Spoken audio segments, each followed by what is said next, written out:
Pasteur, donnez-moi l'ancien évangile, il est si bon. Oh, donnez-moi, donnez-moi, pasteur, donnez-moi l'ancien évangile, il est si bon pour moi. Il mettra fin à tes mensonges, il te sauvera de la mort, il fera s'enfuir les démons, il est si bon. Oh, donnez-moi, donnez-moi, pasteur, donnez-moi l'ancien évangile, il est si bon. Je n'ai pas entendu des applaudissements pour le pasteur. C'est lui qui va nous apporter la parole de Dieu ce soir. C'est le pasteur Kassissa. Il vient de Kindu. C'est là où se trouve notre pasteur et il est en train de prêcher. Et comme lui aussi est de ce côté, nous avons voulu aussi l'écouter. Que le Seigneur vous bénisse, pasteur. Je vous salue au nom du Seigneur Jésus-Christ. Comme nous sommes encore debout, nous allons d'abord lire la parole de Dieu. Nous allons prendre ensemble Deutéronome chapitre 32, du verset 11 jusqu'au verset 14. 14. Pareil à l'aigle qui avait sa couvée, voltige si ses petits, déploie ses ailes, les prend, les porte si ses plumes. Tu peux lire? Kufanana na tai mwenyewe kunafunika chicha lake. Allez-y. C'est Deutéronome 32, verset 11 jusqu'à 14. Alors toi tu vas lire les passages entiers après moi. L'Éternel seul a conduit son peuple et il n'avait pas avec lui aucun dieu étranger. Il l'a fait monter sur les hauteurs du pays et Israël a mangé les fruits des champs. Il lui a fait sucer le miel du rocher, l'huile qui sort du rocher, le plus dur, la crème de vache et le lait de brebis, avec la graisse des agneaux, des béliers, des bassanes et des boucs, avec la fleur des froment, et tu habilles le sang du raisin, le vin. Amen. Kufanana na tai mwenyewe anafunika chicha lake, yuko natia mabao zake pa watoto wake na kuwatengeneza vizuri, naye yuko na walinda vizuri kwa mabao zake. Bwana yeye peke ndio anaongoza umma lake, na naye pamoja tumingu kidogo asitutaki. Naye anaipandisha yule ya nchi ya juu, na Israeli anakula tunda ya shamba lake. Naye anafanya kwamba apate kunyonya asali ya kumwamba, na mafuta yenyewe inatoka mwamba inayokuwa ya nguvu, na kremu ya ngombe pamoja na maziwa ya wakondo, na mafuta ya wana kondo ya wakondo dume ya kule bazamu, na mbuzi pamoja na maua ya ile unga. Naye akakunywa damu pamoja na maraisin na vinyo. Alors nous allons prier ensemble. Prions le Seigneur. Pamoja tuweze kuomba Bwana. Dieu notre Père, nous te sommes infiniment reconnaissants pour ce soir. Tu as accepté que nous puissions nous rassembler ensemble avec tes enfants. Nous voulons que tu puisses nous assister pendant notre adoration de ce soir. Descends cet endroit parce qu'une adoration sans toi, c'est une adoration vaine.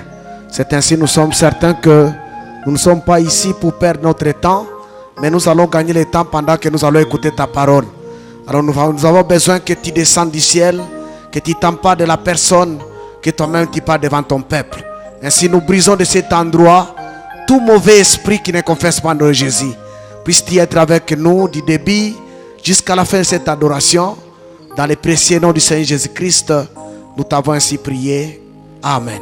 Amen. Vous allez vous asseoir. Unaweza kukaa. Voilà, que le Seigneur vous bénisse. Ndio, Bwana Mungu awabariki.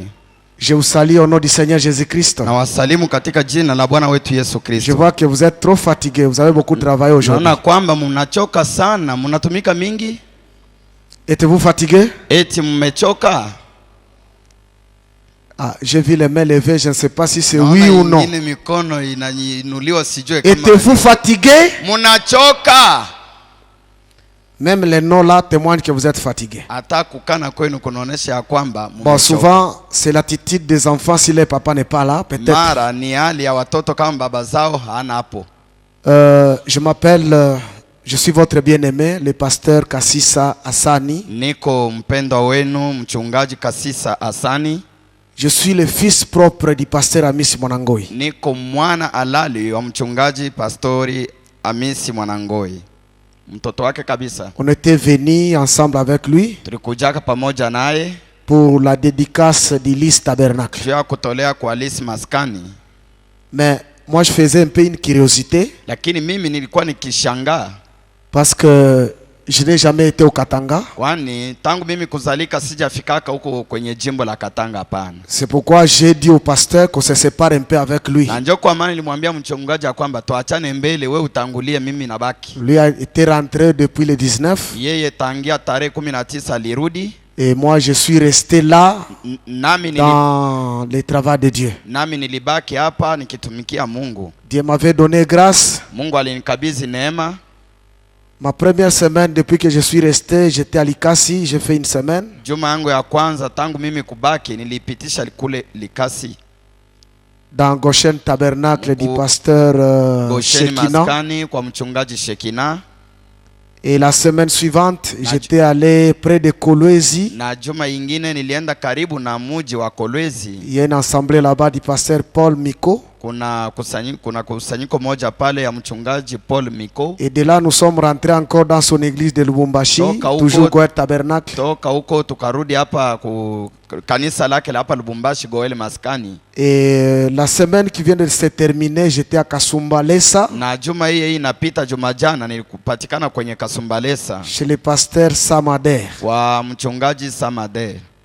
Malgré qu'il y a eu des sollicitations d'autres pasteurs, haijalisi kulikuwa maombi ya wengine wachungaji, mais j'avais dit premièrement lumière du soir tabernacle. Lakini nilisema kwanza nuru ya jioni maskani. Parce que j'avais laissé ce programme depuis la semaine passée. Kwani ile matengenezo niliachaka tangu juma iliyopita. Je suis très content. Nina furaha sana d'être au milieu de vous. Kuwa katikati yenu.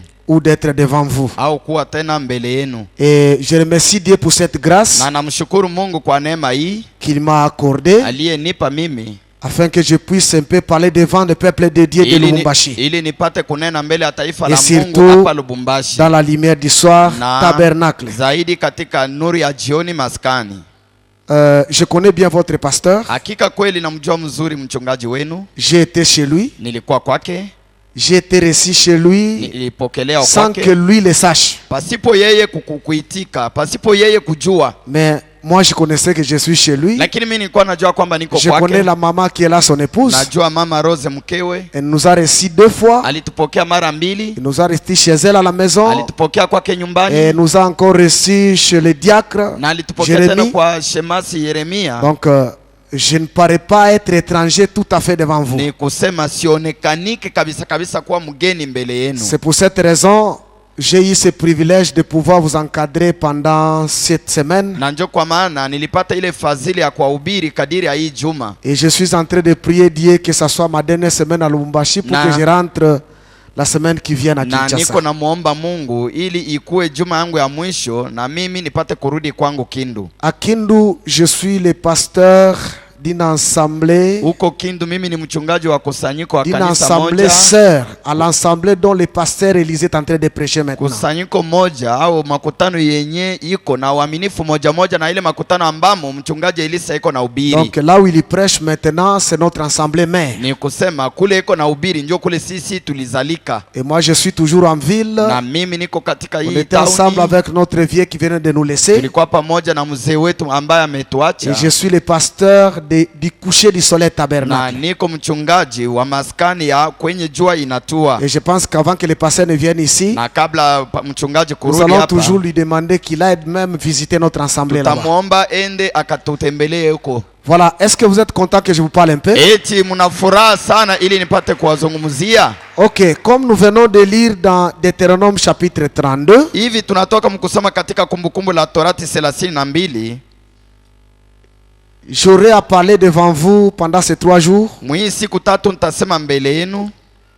Nous allons parler d'un sujet que vous connaissez vous tous très bien. Tutasemea kuhusu shina ambayo ninyi wote mnafahamu mzuri. Parce que dans la parole de Dieu, Kwani ndani ya neno la Mungu aucun ministre d'Éphésiens 4 qui prêche le message du temps du soir hakuna mtumishi hata moja wa Efeso 4 mwenye kubiri ujumbe wa jioni ne peut pas nous amener sa propre révélation qu'il a Hawezi- conçue de lui-même. hawezi kutuletea ufunuo yake mwenyewe yenyewe anajipatia yeye mwenyewe. Mais sauf, il doit toujours répéter ce dont le prophète nous a prêché. Lakini anapaswa kurudilia tu mahubiri yenye Nabii Branham C'est alitubiri. pourquoi moi je n'ai pas ma propre révélation à Na vous ndio kwa amener. maana mimi sina ufunuo yangu peke yangu ya Et ne kuwaletea. dites même pas qu'il nous a prêché ce que nous connaissons. Na usiwazia sema alitubiri vyenye Moi je tunafahamu. prêche seulement de la manière dont Dieu va me conduire de prêcher. Mimi nitahubiri mnamna yenyewe Mungu ataniongoza kuhubiri. Que le Seigneur vous bénisse. Bwana awabariki. Je prends seulement une phrase Nabeba tu usemi moja dans cette lecture de Deutéronome chapitre 32. katika kumbukumbu la Torati 32. C'est le verset 11. Ni mstari 11. Pareil à l'aigle qui éveille sa couvée, Kama tai anayeshutushwa chioto chake voltige sur ses petits, na kupiga mabawa juu ya watoto wake, déploie ses ailes, akanyoosha mabawa les zake, prend,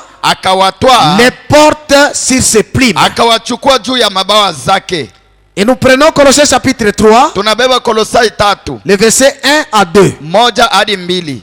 Si donc vous êtes ressuscité avec Christ, Basi kama ninyi mlifufuka pamoja na Kristo, cherchez les choses d'en haut, tafuteni basi mambo ya mbingu, vitu vya mbinguni, où Christ est assis à la droite de Dieu. ambako Kristo amekaa kukuume kwa Mungu. Affectionnez-vous aux choses d'en haut Mufurahikia na mupende vitu vya mbingu, et non à celles qui sont sur la terre. musifurahikie vitu vya duniani. Que le Seigneur vous bénisse. Bwana awabariki. Qu'est-ce que nous voulons parler avec vous là-dessus? Hapa tunapenda kusemea nini pamoja nanyi? J'ai conçu un petit sujet Nilipata kishina ndogo que j'avais intitulé moi. ambaye mimi peke yangu Je nilitunga. n'ai pas tiré un sujet du prophète, Hii kishina sikuchichukua kwa nabii, mais je hapana, me suis inspiré lakini nilisukumwa de ce que le prophète avait prêché vile nabii et alihubiri, j'ai pris un petit extrait là-dessus. na nilibeba kausemi kidogo C'est hapo. pour cette raison, pour confirmer cela, Na njoo kwa maana kwa je pourrais lire le kudhibitisha hayo, prophète avant que je ne commence. naweza kusoma nabii kabla mimi Mon kuanza. sujet Kishina yangu est intitulé inatunga kwamba l'aigle,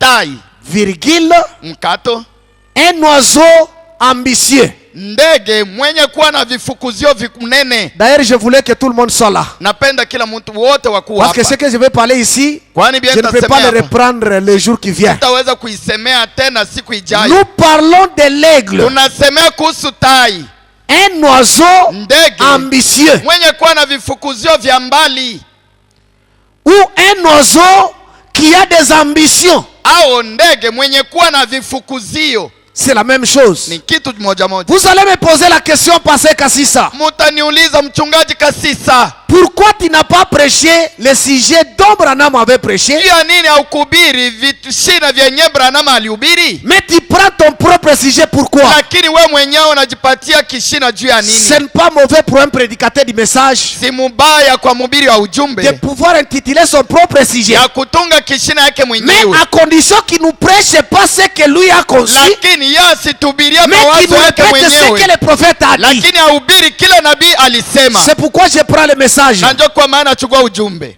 Dieu se cache et puis se révèle dans la simplicité. Mungu kajificha kajifunua katika unyenyekevu.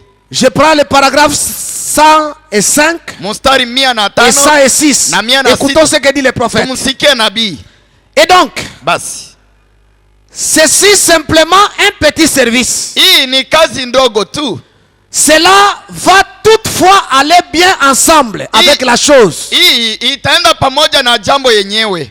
Alors, Hapo écoutez chaque mot. sikilizeni basi kila tamko Saisissez-les. na muisikie mzuri. Est-ce que vous me comprenez bien? Eti mnanisikia vema? Frère Branham dit, Ndugu Branham anasema saisissez chaque mot sikia na shika kila tamko et écoutez chaque mot. na uisikilize vema. C'est-à-dire, Ni kusema dans le message du prophète, katika ujumbe wa nabii, nous les lecteurs du prophète, sisi wasomaji wa nous nabii sommes censés tunapashwa lire kusoma le message kusoma ujumbe et saisir na kusikia chaque mot du message. kila tamko ya Parce que ujumbe. dans chaque mot du message, Katika tamko ya ujumbe il y a une vie qui est cachée kuna là-bas. uzima inafichwa. C'est pourquoi il dit. Na ndio kwa maana anasema Alors si vous avez saisi le mot, kama mulishika tamko qu'est-ce que tu vas faire avec ce mot-là? na ile tamko utafanya nayo nini? Frère Branham dit ceci. Branham ananena hivi, Si vous suivez, kama mnafata, vous suivez cela sur bande. kama mnaisikia mnasikia ile kumakanda, Alors, hapo tenez-vous-en bien à l'enseignement simamia basi mzuri kumafundisho qui est sur ces bandes. inayopatikana kuhusu Ne makanda. dites que ce qui est dit dans cette bande. Semeni tu vilivyosemewa katika makanda. Dites très exactement ce qui est dans les bandes. Sema kabisa kabisa vilivyosemewa ndani ya makanda. Voyez-vous? Mnasikia? Eh bien, c'est parce que certains de ces choses, Ni kwa sababu vinginevyo nous allons comprendre tout ceci. tutavisikia hivi vyote. Je me limite là-bas. Nasimamia mbele. C'est-à-dire, je voulais vous dire ceci. Napenda kuambia hivi. Mon sujet était tiré du message Ishina yangu iliyotoshwa kwa parce ujumbe. que j'ai été intéressé Kwani mimi niliangalishwa par les mots ambition. na tamko vifukuzio. C'est ce qui m'avait beaucoup intéressé. So ile ilikokota angalisho yangu. Et j'ai pris ce mot, Na nilichukua ile je tamko, l'ai attaché à l'aigle. niliunganisha kwenye tai. Et j'ai dit, Na nilisema l'aigle c'était mot du message tai ni tamko ya ujumbe et les ambitions na vifukuzio c'était mot du ni message. tamko tena ya Alors nous voulons ujumbe. parler de l'aigle Basi twapenda kusema comme kuhusu un tai oiseau qui a des kama vile ambitions. ndege mwenye kuwa na vifukuzio. Vous allez encore poser une petite question là-dessus. Nitauliza kidogo tena, Frère Kassisa, ndugu Kasisa, mais nous sommes des hommes. sisi tuko banaume, Mais toi tu viens we unakuja parler aux personnes des oiseaux kuambia watu uhubirie batu kuhusu ndege comme si nous étions des oiseaux. kama vile tumekuwa Je ne ndege. parle pas des oiseaux. Siseme ndege, Vous allez voir ensemble avec moi que tuona pamoja nami nous ne kwamba parlons pas d'un aigle quelconque, hatuseme ndege tai, mais nous parlons de vous. lakini tunasemea kuhusu wewe. C'est pourquoi Na ndio kwa maana j'ai fait mes recherches nilitafutisha pour que je puisse d'abord comprendre. ili nipate kuelewa, Parce que Frère Branham nous autorise. kwani ndugu barabara Si vous trouvez un mot dans le message kama unakuta tamko fulani que vous ne mujumbe, comprenez pas très bien, nawe uisikie faites vema, des recherches. tafuta. Et moi j'ai fait des recherches. Nami nilitafuta, Quand j'ai fait mes recherches, nilipofanya matafutisho yangu j'ai pris le dictionnaire. nilibeba kamusi Je me suis dictionary, demandé nilijiuliza qu'est-ce que signifie une ambition. vifukuzio ni maana gani? Parce que quand je vais parler de l'aigle, Kwani comme nitakapochukua un tai, oiseau qui a des ambitions, kama vile ndege anayekuwa na il faut que vifukuzio, vous sachiez d'abord, inabidi mjue kwamba une ambition c'est quoi? fukuzio ni nini. Vous avez besoin de connaître cela? Mnapenda Je kujua? pense que vous avez tous étudié là-bas, vous connaissez. Kwani ninyi wote Mais mlifunza, suivez ce que moi je mlisoma, vais dire. mnajua. Msikie basi, tasoma. Une ambition par définition, Kifukuzio kumtafsiri yake c'est une recherche d'honneur. ni kutafutisha kwa heshima. Est-ce que vous allez dire amen à cela? Mtasema amina? Kwa hiyo Une ambition, c'est une recherche d'honneur. kifukuzio ni kutafutisha sana heshima, Une recherche de gloire. kutafuta kwa utukufu, Une recherche d'élévation sociale. kutafuta uinuliwe katika maisha ya ujamii, Ou une recherche de distinction. au kutafutisha wewe mwenyewe ujispasiali ukuwe mtu Je mmoja wa reprends pekee. là-bas. Na semununa pale, L'ambition c'est quoi? Kifukuzio ni nini? C'est la recherche d'honneur, Ni kutafutisha heshima, de gloire, utukufu, d'élévation sociale uinuliwe katika maisha ya ujamii et de distinction. na ukuwe mtu wa upekee. Que chacun saisisse d'abord cela. Kila mmoja hapa ashike kitu fulani. C'est-à-dire, Ni kusema mon sujet kishina yangu traite d'une élévation sociale, inasemea kuhusu kuinuliwa katika maisha, d'une distinction quelconque. ukuwe mtu wa upekee.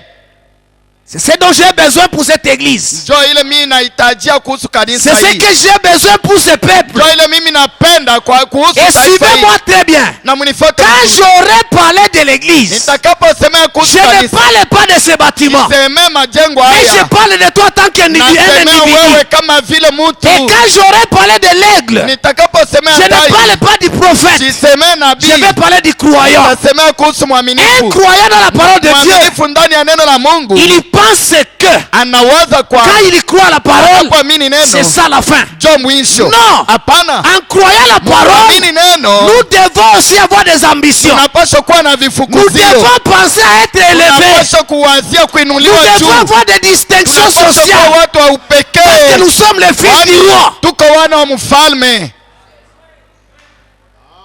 C'est pour cette raison, Na ndio kwa maana j'ai défini l'ambition comme cela. nilifasiri kifukuzio kama hivi. C'est une recherche d'honneur, Ni kutafuta kwa heshima, une recherche de gloire, kutafuta kwa utukufu, une recherche d'élévation sociale, kutafuta kuinuliwa katika une maisha ya recherche jamii, de distinction, kutafuta ukuwe mtu wa upekee. c'est-à-dire une sœur Ni distinguée. kusema dada moja wa Un maisha ya frère upekee, distingué. ndugu wa upekee. Que le Seigneur vous bénisse. Bwana Alors, abariki hapo. l'aigle, Tai c'est qui ni nani ou c'est quoi? au ni nini?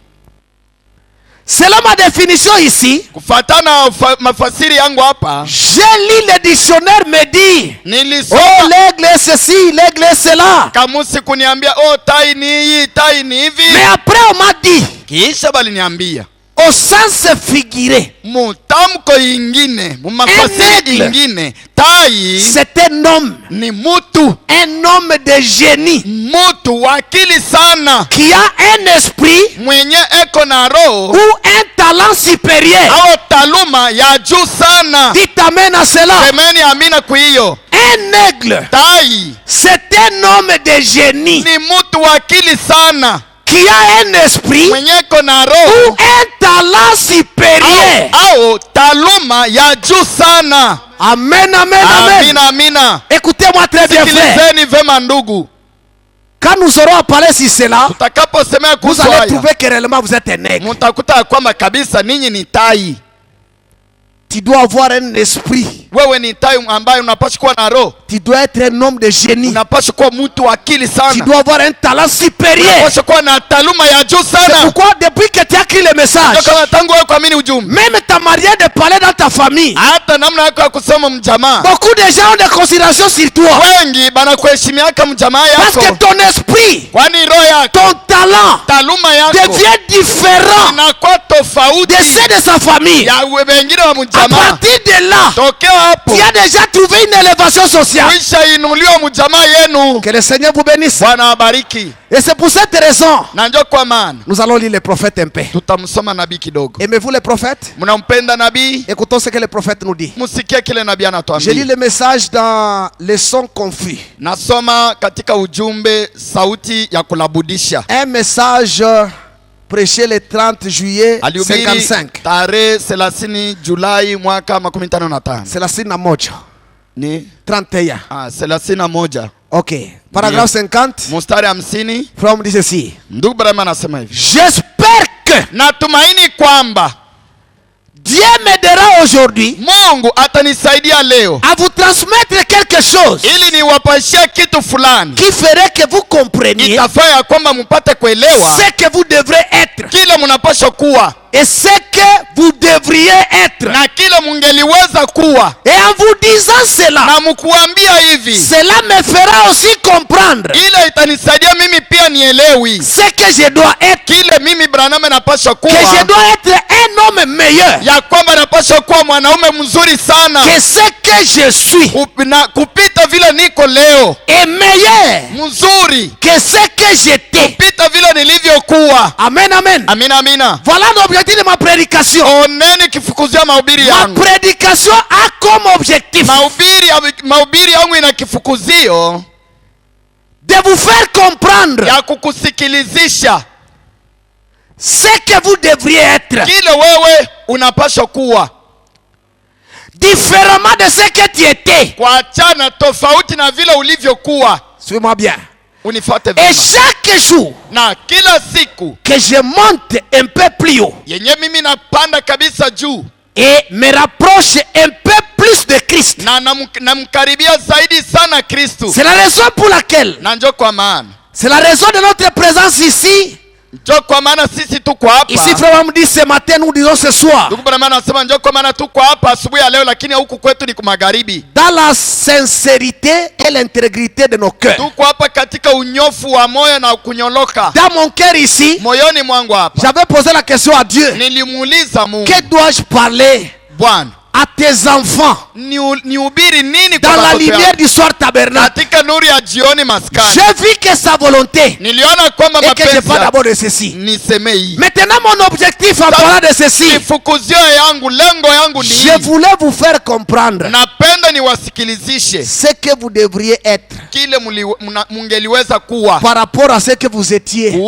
kuhusu vile Les mulivyokuwa, hommes et les femmes les plus meilleurs banaume na banamuke bazuri zaidi que ce que vous étiez. kupita vile C'est pourquoi mulivyokuwa. frère me dit dans l'aigle dans son nid, Na njo kwa maana ndugu Branham anasema katika mahubiri, tai katika chicha lake, prêché le 5 juillet 57, tarehe 5 Julai mwaka 57, paragraphe 13, il dit, mstari 13 anasema cela nous ferait du mieux hii itatufanyisha mzuri zaidi d'étudier la vie de l'aigle ya kufunda maisha ya tai et de considérer sa constitution na kuona umbo lake et de les comparer na kumulinganisha, et de comparer notre condition kulinganisha hali yetu à celle de l'aigle. na kwa hali ya tai. Et j'espère Natumaini kwa qu'avec ces quelques mots na hii matamko chache qui seront peut-être mal agencés, kazi ingine yenye haitambatanisho mzuri, le Saint-Esprit vous aidera Roho Mtakatifu à les atawasaidia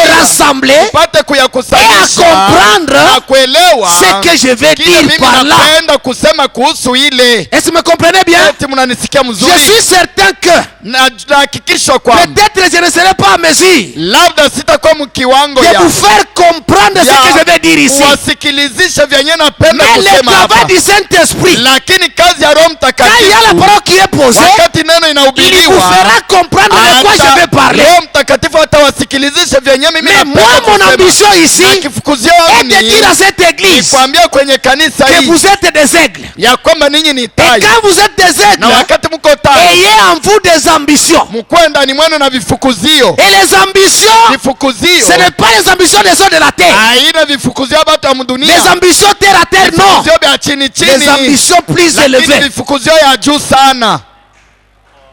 Est-ce que quelqu'un est d'accord avec moi là-dessus? Eti mtu mwingine pale tunapatana naye. Que le Seigneur vous bénisse richement. Bwana awabariki sana. Écoutez, quand nous lisons les prophètes, Tunaposoma nabii il nous dit, anatuambia il nous serait avantagé. ni mzuri kwenu, Il nous serait nous ni avantagé mzuri kwetu de pouvoir étudier l'aigle tupate kufunda mzuri tai et la constitution de na l'aigle, umbo ya tai, et après kisha comparer cela tulinganishe ile avec notre condition. na hali yetu. C'est-à-dire à partir de là, nous comprenons que Kusema tokea pale nous tunasikia kwamba devons d'abord parler de l'aigle. tunapaswa kusemea mbele Et tai, puis nous allons comparer kisha ce que nous avons tutalinganisha compris de l'aigle ile tulisikia par kuhusu rapport à tai notre vie. na kulinganisha na maisha yetu. Je me suis dit ceci. Nilijisemeza hivi, L'aigle, tai dans toute sa vie, mumaisha yake yote, je peux dire il ou elle, naweza kusema yeye mwanaume au ne mwanamke, me tenez pas rigueur là-dessus. Musifate ile yote. Oui. Musifate Parce que quand je sarufi parle de yangu, l'aigle, je peux parler de la mère musifate aigle. sarufi yangu, Ou mama si tai, c'est le papa aigle, je au ne sais ni pas. baba tai au mama On peut aller tai. seulement comme ça. Twende paka vile. Quand l'aigle, dans sa vie, Wakati tai mumaisha yake, elle poursuit toujours ou il poursuit 3 objectifs. anafataka tu vifukuzio vitatu. Dans la vie de l'aigle, Mumaisha ya tai, l'aigle poursuit toujours 3 ambitions. tai yeye anekalaka paka na vifukuzio vitatu. Et pour que l'aigle Na ili tai poursuive très bien ces 3 ambitions, afate kabisa malengo zake tatu, il les accomplisse au travers de ces petits. anatimiza ile kazi mbele ya watoto wake. Est-ce que vous me comprenez bien? Eti munanisikia? Vous allez voir l'aigle. Mutaona tai, Sa première ambition, kifukuzio lengo yake ya kwanza, quand il veut avoir des petits, wakati anahitaji kuwa na watoto, l'aigle n'a jamais conçu son nid sur la terre. taji aya jengaka kamwe chicha yake muudongo, Jamais. kamwe hapana. Tout le temps que l'aigle Tai veut se reproduire, wakati yote tai anapenda kuzaana, elle veut faire son nid. anapenda kufanya kichaka yake. Frère Branham dit, Brahma anasema l'aigle cherche d'abord tai anatafutaka kwanza un lieu élevé mahali ya juu sana, sur la montagne. ni kusema juu ya mlima. Et même si cette montagne est élevée de n'importe comment, Na ile mlima hata ikawa na urefu wa si namna gani, au-dessus de la montagne, kama juu ya mlima il n'y a pas de rocher, hakuna mwamba, l'aigle ne peut pas poser son nid là-bas. tai aweze kujenga Donc kichaka l'aigle yake cherche pale. d'abord Tai anatafutaka un kwanza lieu élevé, mahali ya juu sana, une montagne, mlima. et au-dessus de cette montagne-là, Ndani ya hiyo mlima il faut qu'il y ait un rocher. inabidi kukue mwamba, Et au creux du rocher, na ndani ya zimu ya mwamba l'aigle pose son nid dessus. tai anajenga kichaka yake pale. Est-ce que nous sommes là? Eti tunasikilizana? La première ambition de l'aigle, Kifukuzio lengo ya kwanza ya tai, il a toujours préféré anatamaniaka que son nid ya kwamba kichicha soit yake construit ijengwe au lieu très élevé hali ya juu sana, et sur un rocher. tena juu ya mwamba. Je pense que nous sommes d'accord. Tunasikilizana? Tout le monde connaît ça. Kila mtu anajua hivyo, C'est sa première ambition. ndio lengo yake ya kwanza. Deuxième ambition, Lengo ya pili ya tai, si j'aurais le temps, kama tunaweza kuwa na on muda, peut parler de la composition de ce nid-là. tunaweza kufanya kuhusu vitu vyenye tai anajengaka Mais navyo deuxième chicha. ambition de l'aigle, Lakini lengo ya pili ya tai, quand elle pose son nid là-bas, wakati anajenga kichaka yake, elle va pondre des œufs là-bas. ataenda kutaga mayai. Et puis le jour de l'éclosion, il y aurait des Siku petits ya aiglons là-bas. kutoka kwa mayai kutakuwa watoto wa tai, Et la maman aigle na mama tai va commencer à venir nourrir ses petits ataanza kuja kukulisha watoto wake. tous les jours là-bas. Anakuja kila siku Pendant anakulisha. qu'elle fait ça, Wakati anafanya hiyo, elle poursuit toujours anaendelea tu sa deuxième na ambition. lengo yake ya pili. Bien sûr que les petits sont déjà au lieu très élevé. Vema, watoto wake wako mahali ya juu sana, Mais lakini dans la mère aigle, ndani ya mama tai ce n'est pas encore une place appropriée pour ces petits. ile fasi ya watoto wake hajatosheka bado. C'est pourquoi, Anjo kwa maana quand la mère aigle va nourrir ses petits, mama tai atakapo à un kuwakulisha watoto certain wake, moment, wakati moja vous verrez que la mère va inspecter les petits mtaona ya kwamba mama ataanza kuangalia jusqu'à watoto trouver qu'il y a déjà des plumes qui poussent. hadi ya yeye kuona ya kwamba mabao zinaanza kuota, Et elle comprend que na anasikia kwamba ces petits ici aiglons, huu mtoto mtai huyu ils ont maintenant la possibilité wanakuwa na fadhili na namna, de quitter cet endroit. wanakuwa na binu ya kutoka mchicha. Un jour, la mère va venir. Siku moja mama tai atakuja, Elle va déployer ses ailes. atanyosha mabawa zake, Elle va pousser tous les nids atasukuma kuharibisha kichaka yote jusqu'à ce que les petits aiglons restent dans les épines. hadi pale watoto wa tai watabakia wanakaa juu ya miba. Nous allons aussi parler des épines. Tutasemea kuhusu Parce que miiba, dans l'ambition de kwani l'aigle, mkifukuziwa il lengo faut ya que tai, l'aiglon passe par les épines. inabidi watai wapitie kumiiba, Et quand il passe par les épines, na wanapopitia ce n'est kumiiba pas une punition. haina adhabu, hapana. Mais c'est parce que la mère poursuit quelque Lakini chose. pale mama tai anafuata Frère kitu Branham fulani. dit, Frère Branham anasema, la mère aigle ne veut pas que ses petits mama tai apende wale wale watoto wake s'accommodent avec les nids wapatane na chicha pour qu'ils ne soient pas des paresseux. ili wakuwe bavivu. Et après, Kisha elle va déployer les ailes. atanyosha mabawa Et zake chaque aigle va s'accrocher na dessus. kila mtoto wake atashika kwenye mabawa. L'aigle va prendre son premier envol avec ses petits ensemble. Tai ataruka mara yake ya kwanza na watoto wake pamoja. Là, Hapo l'aigle poursuit sa troisième ambition. mama tai anafata sasa lengo yake ya tatu. Elle veut que ses petits soient comme lui. Anapenda sasa watoto wake wakuwe kama yeye. Voilà ce que nous allons parler. Oneni ile tutasemea. Que le Seigneur vous bénisse richement. Bwana awabariki sana. Alors, Basi Frère Branham dit, Bwana anasema sera nous ferait de mieux d'étudier l'aigle. itakuwa mzuri kwetu tumsome tumfunde tai, Considérer sa constitution tuone umbo yake et les comparer à notre na condition, tumlinganishe na maisha yetu. à celle de l'aigle. Maisha yetu tuilinganishe na maisha ya tai. J'espère que ça sera quelque chose de bien. Natumaini ya kwamba itakuwa kitu kizuri Je zaidi. descends là-bas, il dit ceci. Nashuka pale anasema hivi. Tout d'abord, Kwanza l'aigle tai ne construit pas son nid ici-bas, ajengake kichaka yake hapa chini mbulongo, sur la terre. hapa duniani mbulongo, hapana. Il construit son nid Yeye anajengaka dans kichaka les yake rochers les plus élevés kwenye mwamba ya juu sana qu'il peut trouver. yenye anaweza kupata. Il est un type de l'église. Yeye ni mfano wa Parce que kanisa. nous partons avec une étude comparée. Ni kusema tuko naenda na masomo ya kulinganisha. Quand l'aigle construit son nid Tai anapojenga chicha dans yake un lieu plus élevé, katika mahali ya juu Frère sana, Branham dit, Bwana anasema il est le type de l'église yeye ni mfano wa kanisa du Dieu vivant. ya Mungu aliye hai. Vous êtes une ville située, Ninyi ni muji yenye kuwa non pas dans une vallée, hapana mbonde, mais sur la montagne. lakini juu ya mlima. La mère aigle construit son nid loin en haut. Mama tai anajenga chicha yake mbali juu Et sana, elle fait cela na anafanya hiyo parce que kwani de cette façon-là, mwile namna l'ennemi habituel adui mwenye kumzoea ne peut pas trouver ses petits. hawezi kupata kunapopatikana Écoutez-moi watoto très bien. wake. Munisikie mzuri. Quand l'aigle Wakati tai construit son nid, anapojenga kichaka c'est yake dans un lieu très élevé. ni mahali ya juu sana.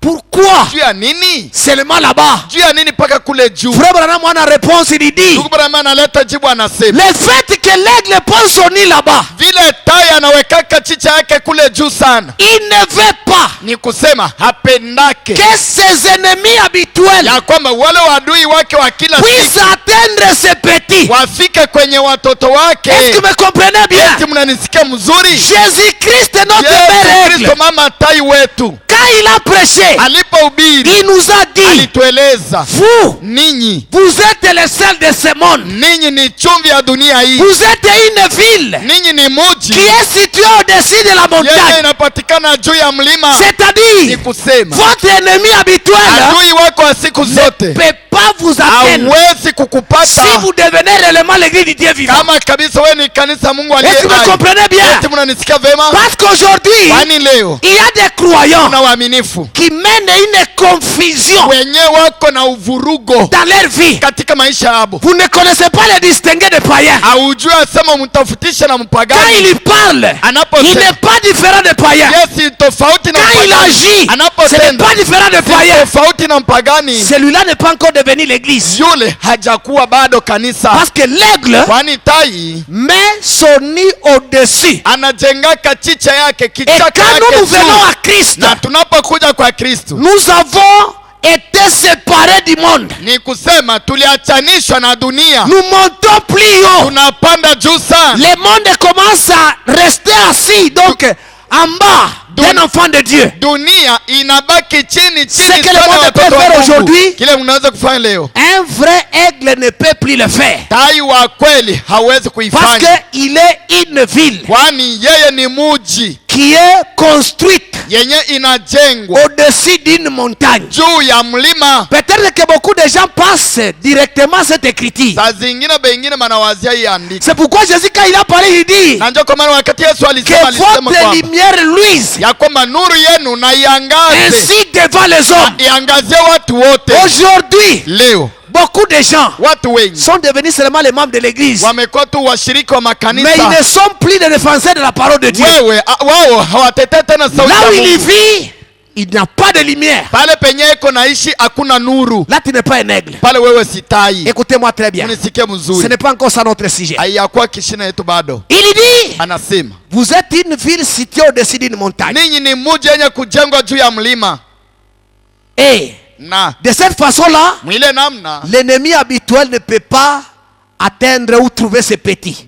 adui wako wa siku zote hawezi kukufika kule huko wewe. Écoutez les prophètes. Msikie nabii. Dans pareil à l'aigle qui veut s'accouver. Kama vile tai anayokesha na kuzungukia chicha yake. Prêchez le 22 janvier 61. Tarehe 22 Le paragraphe Januari 44. mwaka 44 ndugu Branham anasema hivi. Écoutez ce que je vais dire. Msikie kile natasoma. C'est la raison pour laquelle Na ndio kwa maana Dieu Mungu l'a comparé à son église. alimlinganisha tai na kanisa lake. Vous êtes une chandelle. Ninyi muko wa kimwili. Une chandelle. Ninyi muko mshumaa. Tala située sur une montagne. Tala yenye inapatikana juu ya mlima. C'est vrai. Ni kweli. Des grandes ambitions. Mavifukuzio vinene. Des grandes attentes. Kuchunga kwa vitu vinene. Nous nous attendons à de grandes choses. Tunangojea vitu vinene vikabambi. Amen, amen. Amina, amina. Écoutez très bien les prophètes. Munisikie mzuri, musikie nabii mzuri. Quand vous êtes bâti au-dessus d'une montagne, wakati wewe unajenga juu ya mlima, vous devenez église du Dieu vivant. Unakuwa mahali makao ya Mungu aliye hai. Qui aimait la lumière. Na uko natoa mwanga. Quand vous devenez celui-là, wakati unakuwa vile, restez-y là-bas. Ubakilie pale. Attendez-vous maintenant. Ungoje tu. À de grandes choses. Ungoje vitu vinene. À de grandes ambitions. Ungoje vifukuzio kabambi. Est-ce que vous me comprenez très bien? Eti mnanisikia mzuri? Quelqu'un qui devient enfant de Dieu mtu mwenye anakuwa mtoto wa Mungu ne peut plus s'attendre à de petites choses. Hawezi tena kungojea tu vitu tudogo. Il doit attendre maintenant de grandes choses. Anapaswa kungojea vitu vinene vinene. Je continue l'idée. Naendelea anasema. Nous nous attendons à de grandes choses. Tunangojea vitu vinene. Nous ne sommes pas. Nous disons, eh bien, tunasema, je suis pentecôtiste. Mimi niko mpentekotisti. Cela règle les problèmes. Kunaishia pale. C'est comme beaucoup de gens disent. Ni kama vile wengi wanasema. Je suis branhamiste. Oh, mimi niko mubranamu. Je suis croyant du message du temps de la fin. Niko mwaminifu wa ujumbe wakati wa mwisho. Je crois le message du temps du soir. Mimi naamini ujumbe wa jioni. Notre église. Kanisa yetu. Lumière du soir. Nuru ya jioni maskani. Mais c'est bon. Ni mzuri. Mais ça ne change rien. Haibadilishi kitu. Ça ne change rien. Haibadilishi kitu. Écoutez les prophètes. Mumsikie nabii. Il dit, nous disons, tunasema, eh bien je suis pentecôtiste. Vema, mimi ni mpentekotisti. Et cela règle les problèmes. Unaishia pale. Frère me dit, ndugu Branham anasema, pas pour moi. Hapana kwangu mimi. Je m'attends à des choses plus grandes. Mimi Branham nangojea vitu vinene vinene sana. Amen, amen. Amina, amina. Tu peux dire, unaweza kusema, je crois le message. Naamini ujumbe. Cela règle la question. Ile inaishia pale. Frère me dit, ndugu Branham anasema, pas moi. Hapana mimi. Et moi je vous dis, mimi nawaambia, ce n'est pas moi. Haina mimi. Cela ne règle pas les problèmes. Ile ishie pale. Écoutez, je n'exagère pas. Musikie, sipitishe. Il dit, anasema, je suis. Nous montons un peu plus haut. Tunapanda kidogo juu. Je suis baptiste. Mimi ni mubatisti. Je suis méthodiste. Mimi ni mumethodisti. Je suis unité. Mimi ni mwenye kuamini Mungu mmoja. Je suis binité. Mimi naamini wa Mungu wengi au Je wawili. suis trinité. Mimi naamini wa Mungu watatu. Ou quoi que vous soyez. Kitu chochote wewe unaweza kuwa. Cela ne me satisfait pas. Ile hainitoshi mimi. J'ai l'ambition de continuer. Nina lengo ya kuendelea. avancer kusonga mbele jusqu'à ce que hadi je le raconte. nitakutana naye.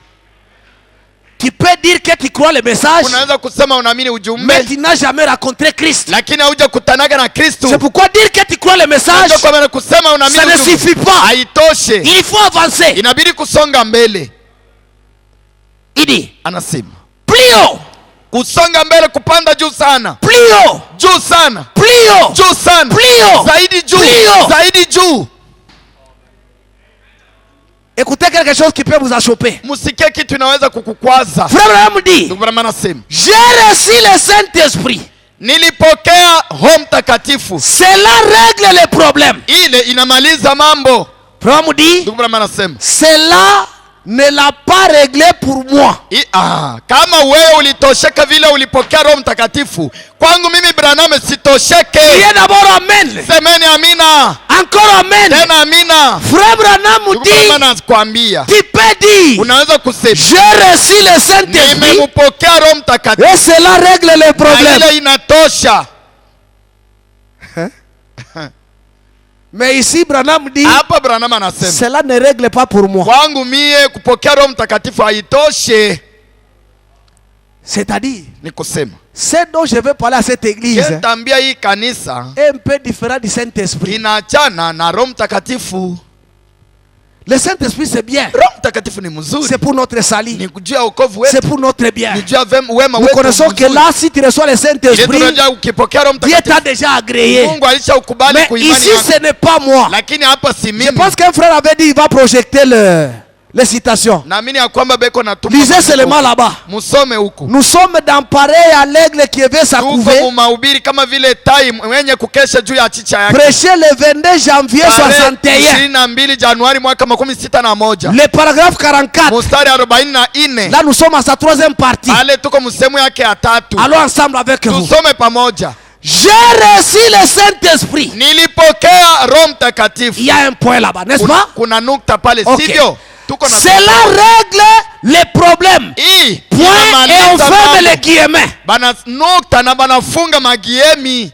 Nous sommes d'accord? Tunapatana. Il continue, il dit, Anaendelea anatuambia. cela Ile ne l'a pas réglé pour moi. Point. haikumaliza mambo kwangu mimi Branham. Nukta. C'est ça, hein? Si vile Je peux continuer, hein? Niendelee. Ok. Mzuri. Cela ne la règle pas pour moi. Ile haikumaliza mambo kwangu. Je continue simplement Mimi naendelea tu d'en prendre, na kumeza. d'en prendre Naendelea kubeba et de monter na kupanda. de plus en plus haut. Kupanda zaidi na zaidi juu sana. C'est vrai. Ni kweli. Je continue simplement Naendelea tu de monter très haut. kupanda zaidi juu De sana. grandes ambitions, Na kuwa na de vifukujo grandes attentes, Mwakungoja kwa des ambitions, point. malengo nukta. C'est-à-dire, Ni kusema ma prédication mahubiri yangu est un peu différente du baptême du Saint-Esprit. inaachana kidogo na ubatizo wa Roho Mtakatifu. Bien sûr que Colossiens dit, Ni mzuri. Kolosai anasema ne vous affectionnez pas aux choses de la terre. msifurahikie tu vitu ya dunia na kuvipenda, Affectionnez-vous aux choses du ciel. mfurahikie na kupenda vitu ya C'est mbingu. très bien. Ni vema Mais zaidi. Branham en a parlé sur les ambitions. Alisemea tena kuhusu Les vifukuzio. ambitions, c'est Vifukuzio une recherche d'élévation, ni kutafuta kuinuliwa, une recherche de distinction. kutafuta ukwe wa upekee. Frère, Ndugu, ce n'est pas seulement le fait que tu as le Saint-Esprit haina tosha vile uko na Roho qui Mtakatifu. suffit. Inatosha. Tu peux avoir le Saint-Esprit Naweza kuwa na Roho avec Mtakatifu une vie qui ne va pas, na maisha qui n'a yendeke, pas à manger. hauna chakula, lakini uko na Roho Mtakatifu. Les enfants ne sont pas à l'école. Watoto habana kwa masomo, lakini uko na Roho Est-ce Mtakatifu. que tu ne peux pas avoir des ambitions là-dessus? Hauwezi kuwa na vifukuzio juu ya ile. Il faut avoir d'autres ambitions Inabidi kuwa na vingine qui vifukuzio sont différentes du vyenye Saint-Esprit. viko tofauti na Roho Un croyant Mtakatifu. doit les préférer. Waaminifu wanapaswa kuvitamania, Parce que la vie sur la terre, kwani maisha ce duniani n'est pas seulement le Saint-Esprit. haina mpaka Roho Tu peux avoir Mtakatifu. le Saint-Esprit Unaweza kuwa na Roho et tous Mtakatifu les jours tu te lamentes. na siku yote uko na lialia na komboleza. Je vous dis la vérité, frère. Nawaambia ukweli ndugu. Si moi je suis à Lubumbashi aujourd'hui, Kama mimi niko Lubumbashi c'est leo, parce qu'à moi il y avait des ambitions. ni kwa sababu ndani mwangu Si tu kulikuwa quittes vifukuzi. Kindu Kama unatoka pour Kindu, venir jusqu'à Lubumbashi, wakuya hadi hapa ça Lubumbashi, coûte trop cher. ni bei makuta C'est comme mingi. quelqu'un qui est parti à l'étranger. Kama vile mtu Moi anaenda j'ai dit j'irai. nchi ingine, lakini mimi nasema nitaenda. Ce n'est pas le baptême du Saint-Esprit. Haina paka ubatizo wa Roho Que Mtakatifu. le Seigneur vous bénisse richement. Bwana awabariki sana. Qu'il vous bénisse encore. Awabariki tena. C'est-à-dire, Ni kusema nous devons voir le Saint-Esprit, c'est très bien. tunapaswa kuwa na Roho Mtakatifu ni mzuri. Très, très, très bien. Tena mzuri zaidi sana. Mais encore, Lakini tena nous devons nous affectionner aux ambitions. tunapaswa kupenda vifukuzio binene. Monter encore plus haut. Panda zaidi juu. Jusqu'à ce que vous ayez des ambitions plus élevées. Hadi tutakuwa na malengo vifukuzio ya juu zaidi. Il dit, Anasema ce n'est pas, eh bien, haina vema. nous avons une très jolie petite église. Haina kusema kanisa yetu ni mrembo sana. Nous allons vraiment nous installer. Kabisa tunaingiaka mule tunaikala. Ce petit groupe et moi. Kale kakundi kadogo na mimi. Nous ne voulons personne. Atupendi Nous ne voulons personne de vous dans notre groupe. Atupendake mtu akuja kujiongeza kukundi yetu. Un jour, Siku moja. écoutez, je vous dis quelque chose qui peut vous sembler quand même un peu bizarre. Naweza msikie niwaambie jambo moja, hadithi Si kama frère kanaweza Abraham kuonekana ka kigeni. Hapa ndugu Brahma anasema. Même dans une église, Hata mkanisa moja. vous allez voir d'autres personnes. Utaona kwa wengine watu. Rien qu'un frère qu'il voit ici, Ndugu mmoja tu anaona hapa. ou une sœur qu'il voit toujours ici au niveau du tabernacle, Dada tu mwenyewe anaonaka paka kunuru ya qu'il jioni peut maskani. considérer comme son frère. Mwenyewe anaona tu asema huyu njoo paka ndugu C'est yangu. une erreur grave. Hiyo ni kosa munene. Selon nos ambitions, frères, Kufuatana na vifukuzi yetu nous ndugu, devons aspirer que tout le monde soit nos frères. tunapaswa kutamania aba bote betu kunaona mdunia aba bakwe bandugu zetu. Écoutez-moi bien. Munisikie Il y vema. a même les autres frères ici. Kuna wengine bandugu hapa. Si tu ne parles pas comme lui, Kama wewe auseme saa tu ne yeye, parles pas la même langue que lui, auseme lugha il ne yake, te considère même pas. hata kuheshimia, hata Même kubeba pendant la bei. prédication, Ataka il kama vient vi- d'où? De Kindu. Ni wa wapi wa Kindu ya. Hey. Qui vous dit que le message est à Lubumbashi? Nani anawaambia sema ujumbe paka Qui vous Lubumbashi? dit que le message seulement à Kindu? Nani anawaambia sema ujumbe ni paka Le Kindu? message c'est dans les brochures. Ujumbe iko mu mahubiri ya nabii. Quelqu'un peut venir de n'importe où. Mtu anaweza kutoka hata On ne peut ukijiji pas le wapi. recevoir parce qu'il parle comme moi. Tuweze tu useme Mais sawa, useme sawa. recevez-le s'il a la parole. Mupokee kama iko na neno. Beaucoup de gens disent, Watu wengi wanasema non, notre groupe suffit. kundi yetu paka hii C'est tunajitosha. seulement nous Ni ici. paka sisi.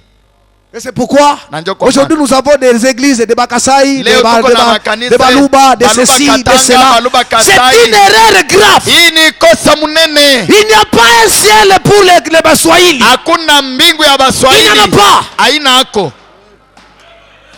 Un jour dans mon assemblée, Siku moja mkusanyiko langu. parce que moi que vous voyez ici, Kwani mimi mnaona j'ai reçu une grâce particulière. nilipokea neema ya upekee.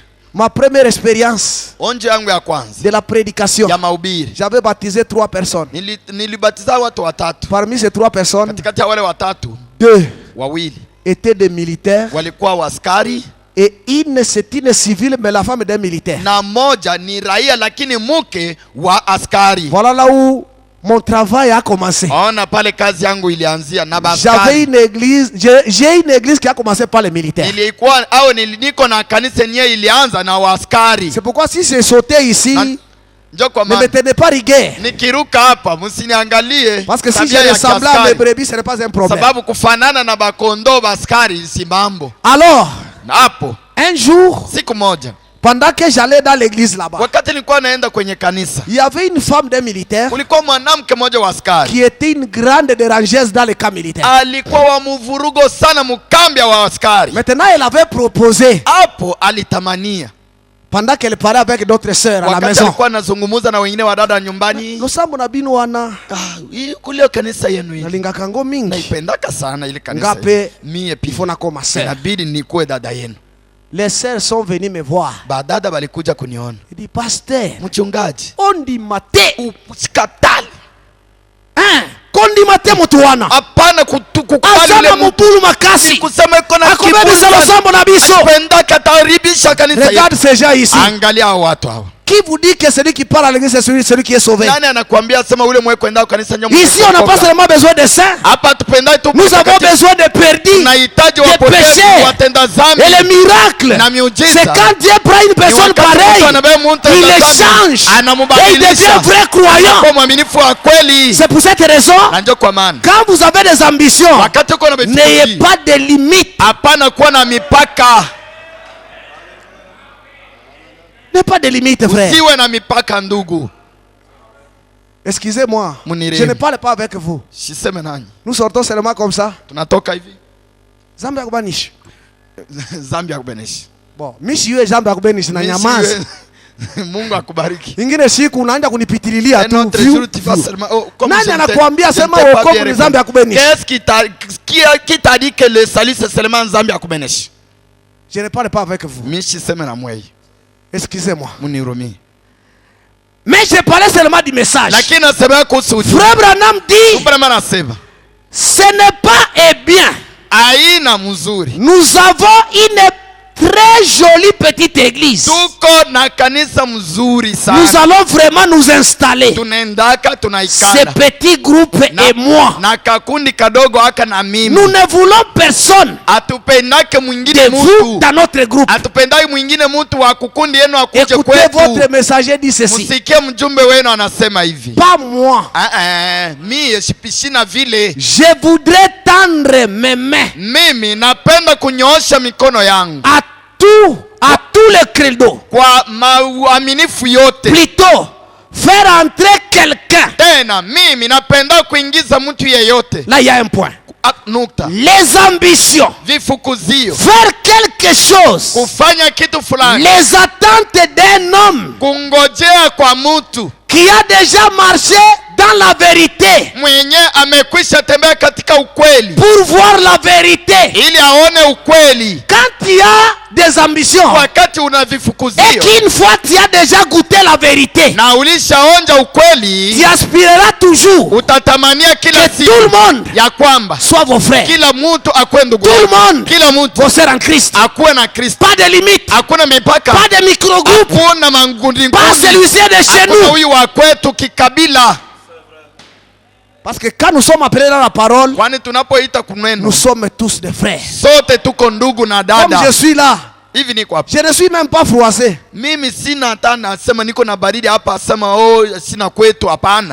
Oh, je viens de loin. Je ne viens pas de loin. Moi, je viens du message ici. Comme vous croyez le message, automatiquement vous êtes mes frères. Je suis très bien ici. C'est vrai. Je ne peux pas demander même la garde ou quelqu'un qui peut vérifier si je suis bien ou pas. Je suis bien. Je continue de dire. Vous ne l'aurez jamais comme cela. Là-dedans, à l'enfonçant, là nous sortons ça. Je descends. Je descends un peu. Frère Branham, il dit quelque chose. Là, je ne suis pas encore conduit de le dire. Nous sortons d'abord là-bas. Si Dieu me conduisait de le dire, je vais le dire par après. Nous avons déjà construit une jolie église. J'aime seulement que moi et lui, nous restions ici. Ça, vraiment, j'étais ici un certain dimanche. Un certain dimanche. Je suis venu voir cette construction. Je vous ai beaucoup respecté. Je vous l'ai dit la vérité. Que Dieu vous bénisse. Pour ce que vous venez de faire ici. Mais ce n'est pas encore tout. Vos ambitions doivent aller au-delà de ça. Si je serais conduit de parler là-dessus, nous allons en parler. Quand Frère Branham félicitait le Branham Tabernacle, il disait que Branham Tabernacle, c'est la belle église de la ville. Et cette église est belle. Est-ce qu'elle est belle? Ça va. Mzuri. On va en parler. Tutaseme. Je continue avec ma lecture. Naendelea na usomi wangu. Je lis dans pareil à l'aigle qui avait sa couvée. Nasoma katika mahubiri kama vile tai anayekesha juu ya chicha yake. Prêché le samedi 15 août. Tarehe 15 août 59. mwaka 59. J'ai pris presque le même message, mais ce qui se diffère par les dates seulement. Nilibeba paka maujumbe moja moja, lakini balihubiri mu matarehe ya kuachana. Écoutez. Musiki. Nous avons déjà appris que tulishafunda kwamba quand l'aigle construit son nid, tai anapojenga kichaka yake, il est construit dans les lieux très élevés. Anaijengaka mahali ya juu sana. Et cela montre que na ile unaonesha c'est le type de l'église du Dieu vivant ni mfano ya kanisa Mungu aliye hai, qui est bâti au-dessus d'une montagne, inayojengwa juu ya mlima, pour que ili l'ennemi habituel adui wake ne peut pas l'atteindre. Asifike kule. Hein? Est-ce que je peux développer là-bas? Peut-être à la prochaine. Paragraphe 34, il dit. Ici, nous prenons 34 à 36. Il dit. Ainsi donc, l'aigle inspecte ses petits. C'est-à-dire, elle les inspecte très bien.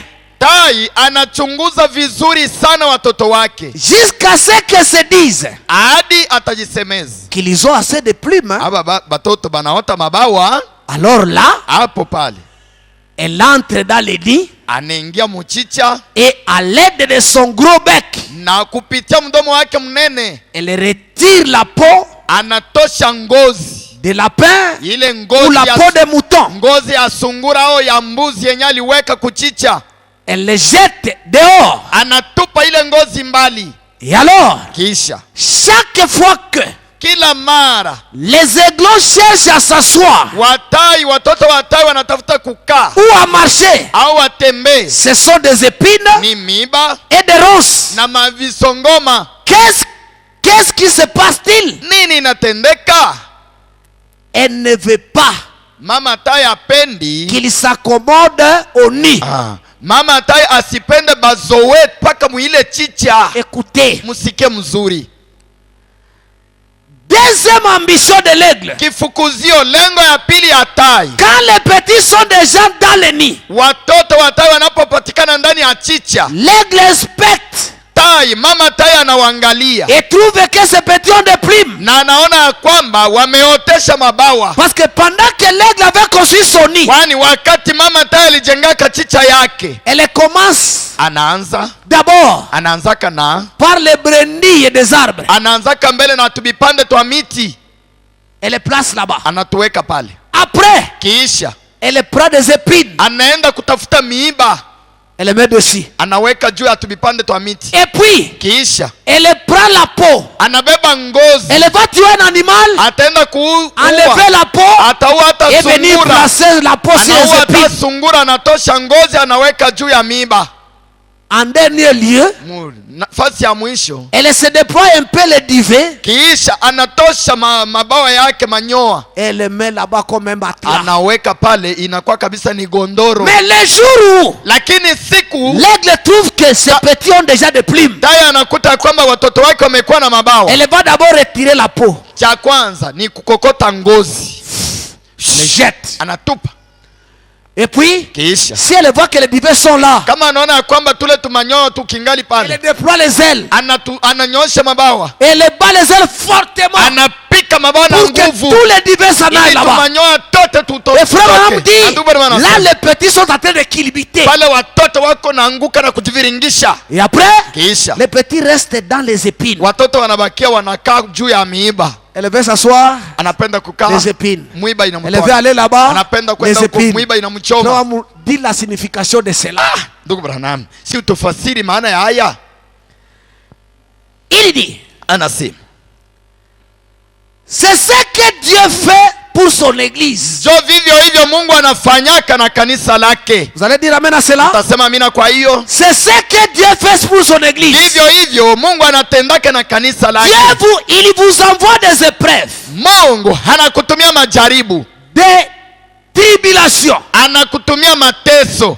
Chaque fils qui vient à Dieu, kila mtoto mtoto wa Mungu mwenyewe anakuja kwake doit être éprouvé, anapaswa kupimwa, châtié par Dieu. anapaswa kupigwa na Mungu. Il ne veut pas que vous vous accommodiez à ce monde. Ni kusema Mungu ashipende mfurahikie sana na dunia hii. Peut-être Saa zingine qu'il vous jette dans un lit de maladie. labda anakutupa kwenye kitanda ya ugonjwa, Peut-être labda qu'il vous laisse attraper une maladie du cœur, anakuacha upate magonjwa ya moyo, une épine.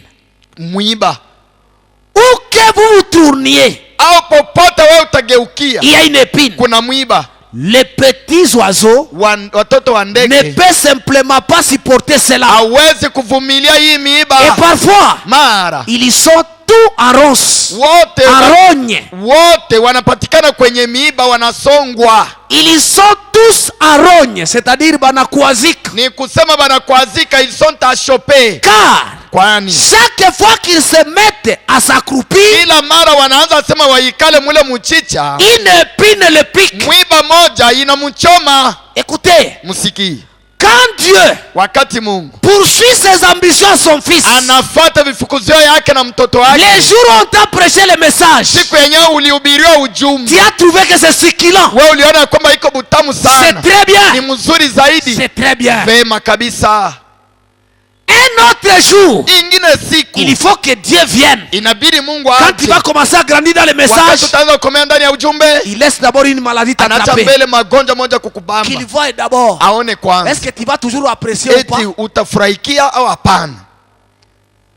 Vous étiez un grand commerçant, Ulikuwa mfanya biashara ça ne va mnene, plus. Vous abiendeke, tombez en faillite. pesa yote Pendant que tu es inaisha. croyant, Wakati wewe ni mwaminifu wa ujumbe, le messager nous dit, ujumbe anatueleza parfois, mara nous retrouvons les difficultés. tunajikutanisha Lorsque nous mutatizo devenons des croyants, wakati tunakuwa waaminifu plus que même quand on était des païens. kupita tulivyokuwa wapagani. C'est vrai.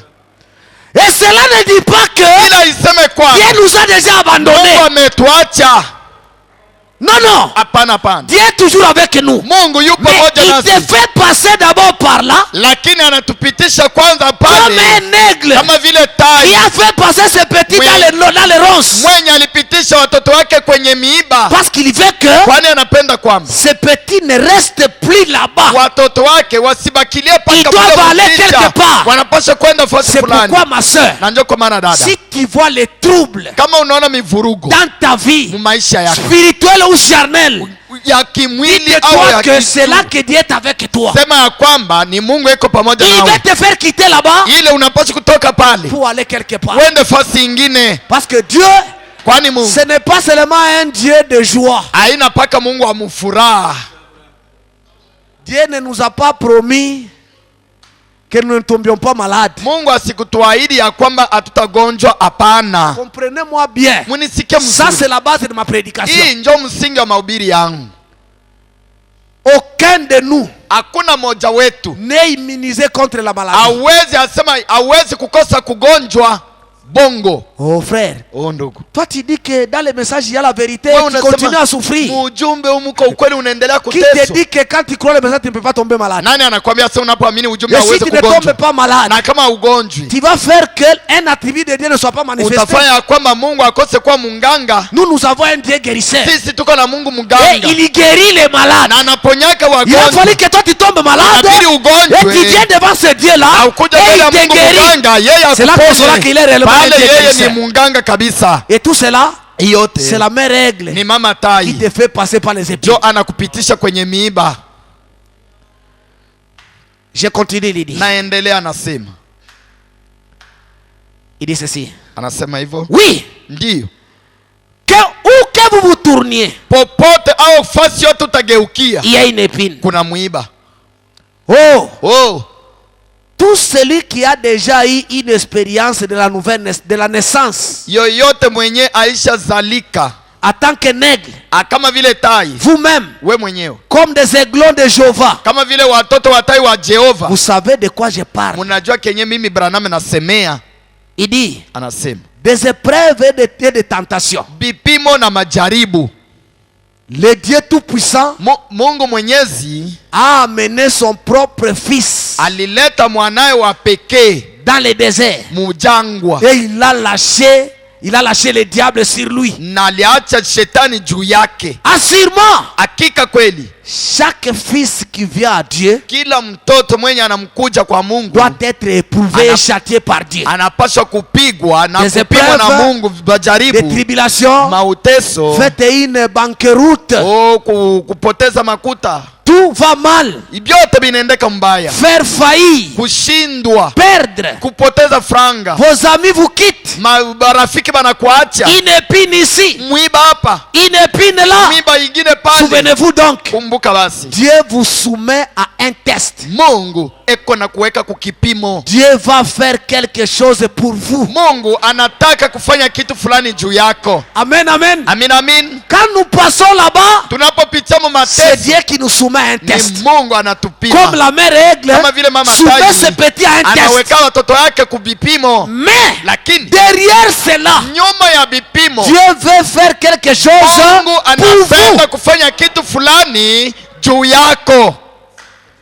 Écoutez, frère Branham. Sikilizeni ndugu Branham, Je me rappelle que mon propre père me disait, nakumbuka baba yangu mzazi alikuwa ananiambia, emballe tes habits funga mizigo ya mango et yako, pars d'ici avec cet esprit de religion. toka hapa na kidini kyako hapa. Je l'ai fait. Nami Mais lakini lo, je ne l'ai jamais rejeté. amen.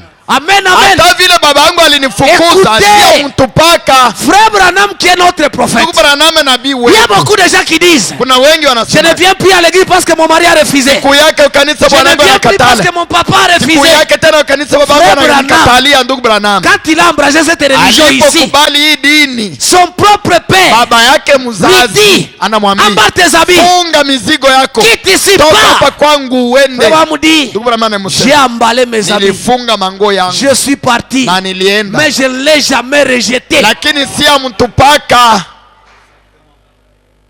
C'est pour cette raison, Na ndio kwa maana partout Dieu peut amener son croyant. popote Mungu anaweza kupeleka mwaminifu wake. Tu dois toujours dire que Unaweza ça c'est la volonté de kujua Dieu. ya kwamba hii ni mapenzi ya Mungu.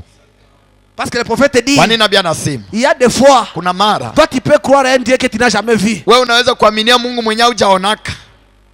Parfois tu fais des années, Mara unafanya miaka. tu attends seulement les autres témoigner. Dieu a fait ceci, Dieu a fait Unasikia cela. wengine wanashuka. Oh, j'ai vu un Mungu ange. alinitendea. Oh, j'ai vu la colonne de Naona feu. malaika, naona nguzo Mais ya toi moto. tu n'as jamais vu ça. Lakini wao yaionaka. Et tu le verras comment? Na utaiona je? Peut-être dans la maladie, Saa zingine mu magonjwa. Amen. peut-être dans un problème. Saa zingine mu mambo. Moi j'ai vu un militaire, ma brebis qui est mon diacre, Mimi niliona askari moja kondoo wangu ambaye yeye ni shemasi. revenir de la guerre Kuja toka vita avec sa tenue trouée. na akiwa kabisa kabisa na nguo yake ya kupasuka pasuka kutoboka na masasi. La tenue trouée par des balles. Nguo yake ya kutoboka na masasi. Il m'avait montré ça. Alinionyeshaka Il hayo. dit, pasteur, regardez. Mchungaji, Là où angalia. nous sommes venus en Kule guerre. tulienda kuvita. Regardez ce qui s'était passé. Mshamba ya vita, angalia bibi. Moi j'ai dit, alors comment est-ce que vous étiez sauvés, frère? Nilisema uliokoka je kui Il dit, masasi? non, ton Dieu est grand. Sema Mungu wako ni Je mkubwa. l'ai vu. Mimi nilimuona. Ce qu'il a fait avec Yenye moi. alinitendea. Lui a vu Dieu en guerre. Yeye aliona Mungu Mais muvita. toi, tu peux voir Dieu dans la maladie. Wewe unaweza kuona Tu Mungu peux voir Dieu magonjwa. dans un problème. Unaweza kuona Mungu mtatizo. Shadrach, Meshach et Abednego Shadrach, Meshach, ont Abednego vu Dieu dans la fournaise ardente. walimuona Mungu mtanuru C'est ya pourquoi moto. parfois, Na ndio kwa maana Parfois, mara Dieu fait passer ses enfants Mungu anapitisha watoto dans les wake tribulations, katika mateso, dans les épines. katika C'est miiba, pour que Dieu soit réel pour toi. ili Mungu akwe wa kweli kwako. Là, il ne faut pas les rejeter. Pala ibidi Ayez toujours kumtupa. les ambitions très élevées. Ukwe tu na vifukuzio vya juu sana. Frère Branham, dans le message, le consolateur, il Ndugu dit, Branham katika ujumbe mfariji anasema Dieu peut descendre ici, il me dit, Mungu anaweza kushuka hapa na kuniambia, Branham, je t'envoie en enfer. na kutuma kwa wandugu zako. Hapana, je t'envoie en enfer. Branham na kutuma kujehanamu. Frère Branham dit, Ndugu Branham anasema je dois accepter. napaswa kukubali. Je dirai Amen, Nitasema Seigneur. amina Bwana. Je dois aller en enfer. Taenda Mais mjehanamu. je sais, Lakini najua et ton amour, na upendo yako que tu m'as aimé, yenyewe ulinipenda. même si tu m'envoies en enfer, Hata ukinituma kwenye tu iras jehanamu, me chercher wewe là-bas. utaenda kunitafuta huko. Vous ne savez pas que les saints de l'Ancien Testament étaient dans l'emprise du diable. Waujua kwamba watakatifu wa Agano la Kale walishikwa na shetani. Ils étaient contrôlés par le diable malgré qu'ils étaient en paradis. C'est le diable qui détenait la clé. Mais quand Jésus a vu qu'il a déjà versé le sang, il s'est souvenu. Mais il y a encore Shadrach, il y a encore Abraham, il y a encore Moïse que je ne vois pas encore ici.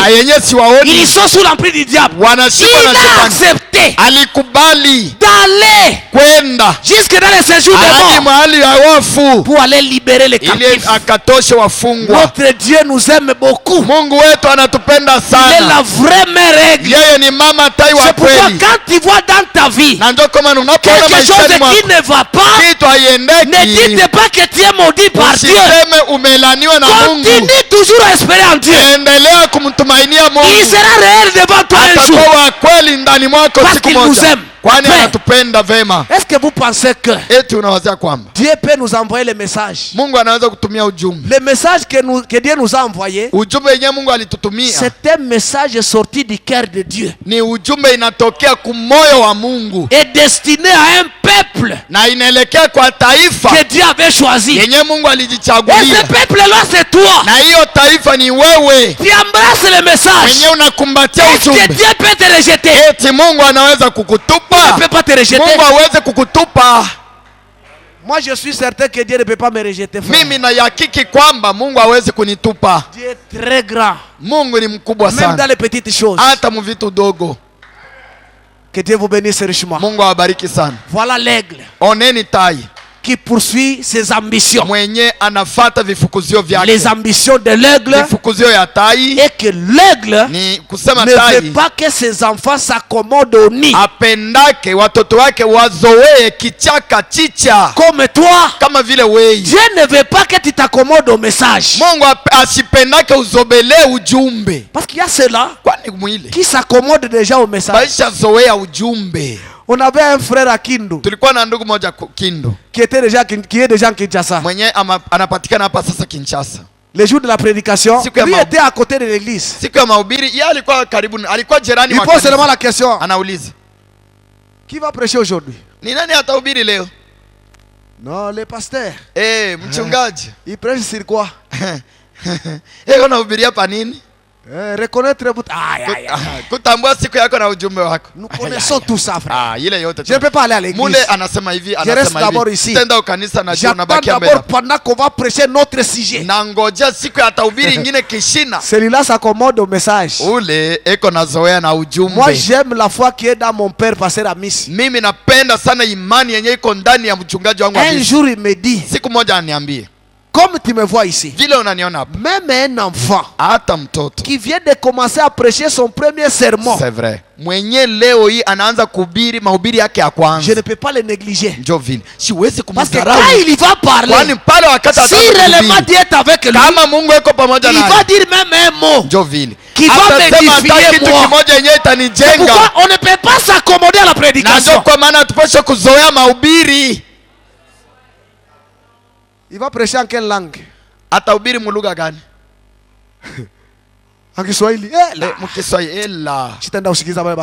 Je ne peux jamais aller entendre les Lingala. Autant mieux entendre vraiment quelqu'un qui prêche en lingala ou en anglais. Qui t'a dit que c'est seulement l'anglais qui sauve? C'est pas l'anglais qui sauve. Mais c'est la vie qui est derrière la citation qui sauve. Donc ça c'était une brèche. C'est-à-dire, là l'aigle ne veut pas que ses petits s'accommodent au nid. En dernier lieu, écoutez ce que l'aigle va faire. Il dit là même dans le paragraphe 36, il dit après, je me rappelle aussi ces petits oiseaux après qu'il fut piqué. Et puis la vieille mère les regarde et ils sont tous à mauvaise humeur. Ils sont tous piqués au pied. Peut-être comme certains parmi vous ce soir, des malades et des affligés, tout piqué. wote banachomwa. Pauvres petits oiseaux. Oh, wa ndege watoto hao wanachomwa. Ils gazouillent. Wako na lialia. Ils courent ça et là. Wanaenda huku na huko. Elle monte sur le nid. Wanapanda juu ya chicha. Non, non, elle. Mama tai. Elle monte sur le nid. Anapanda juu ya chicha. Et se met à crier sur eux. Na anaanza kuwalalamikia. Les rassembla tous à un endroit. Kuwakusanyisha wote mahali moja. Est-ce que vous écoutez là-bas? Eti mko nanisikia? Frère Branham dit, après avoir vu que kisha kuona kwamba les petits sont piqués par des épines, watoto wanachomwa na miiba, l'aigle vient. Mama tai là, l'aigle n'est pas trop loin. Pale mama tai simbali. Elle vient, elle se pose sur le nid. Anakuja anasikala kuchicha. Première chose, kitu cha kwanza, crie, analalamika.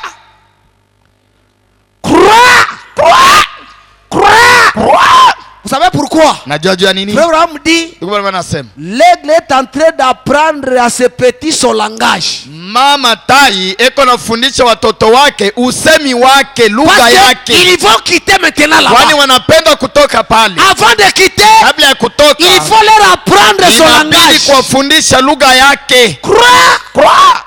Et les petits disent croix. Na watoto wanajibia croix. Ça ok. Okay. Nous allons maintenant partir. Tunamfunza mzuri, tutaruka sasa. Que le Seigneur vous bénisse. Bwana wabariki. Il dit, anasema, peut-être comme certains parmi vous, je descends. Labda kama wengine katika elle monte sur le nid. Anapanda juu ya chicha. Et elle se met à crier sur eux. Na anaanza kulalamikia watoto. Les rassembla tous à un endroit. Anawakusanyisha wote mahali moja. De commun accord. Mumapatano. Vous voyez? Mnaona? Elle veut qu'ils connaissent son langage. Hapa mama tai anapenda watoto yake bajue lugha yake. Dieu fait la même chose. Mungu vivyo hivyo anafanya kitu moja. Mungu anafanya vivyo hivyo. Il veut que vous appreniez son langage. Anapenda mufunde lugha yake. Alors, hapo il va les amener dans un vol. Atawapeleka sasa mkuruka. Dans un vol solitaire. Mkuruka kwa umoja. Le premier. Kuruka kwa kwanza.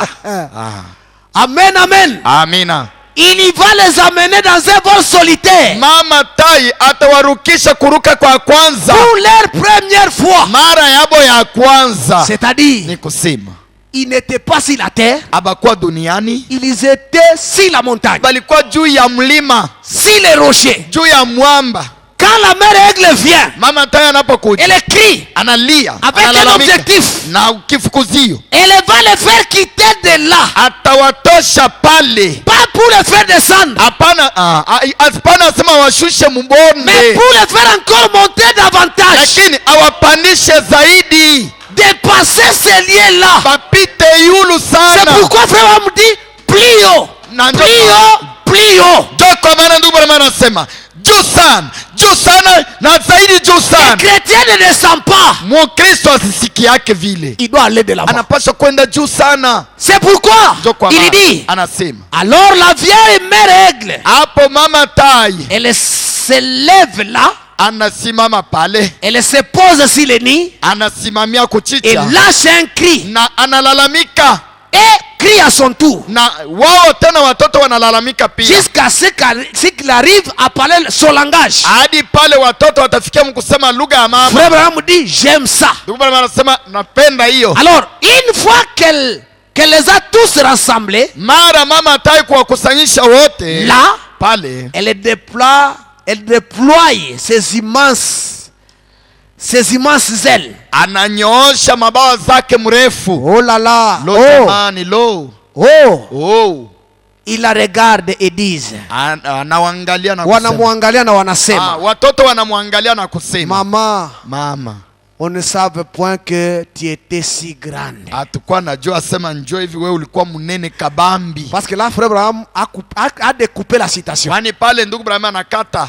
Dans d'autres citations, il dit, mwingine maandiko anasema, là la mère aigle prend ses petits, mama tai anachukua watoto wake, accrochés si ses plumes, wote wanashika kwenye mabawa zake. Il s'en va encore trop loin. wanaruka tena mbali juu sana. Arrivé là-bas, Kufika huko il va faire un mouvement d'agitation. ataanza mbele kwa uhangaisha, Il fait un mouvement d'agitation anahangaisha mabawa pour que les aigles se détachent de la mer aigle. ili watoto wa tai watoke kwa mabawa ya Et mabawa. chacun commence maintenant sauf qui peut. Na kila mtu asema hapa kwa lwake, kila mtu kwa Et lwake. là, la mer aigle descend en bas, Pale mama tai anashuka hapa en chini, train de contrôler le mouvement. eko nachunguza namna gani Jusqu'à ce wanajipiganisha. que, Hadi si elle voit qu'il y a un aigle qui n'est pas capable, kama anaona kuna mtoto tai ana uwezaji wa kuruka, elle ne prend que les ailes, ananyosha tele doit mabawa attacher na là-bas. anamchugua. Ni c'est-à-dire, kusema malgré que la mer monte plus haut, haijalishi mama tai cela anapata ne veut pas dire qu'elle a abandonné ses petits. ila imaanishe kwamba Elle ameacha watoto contrôle wake, toujours. kwa vile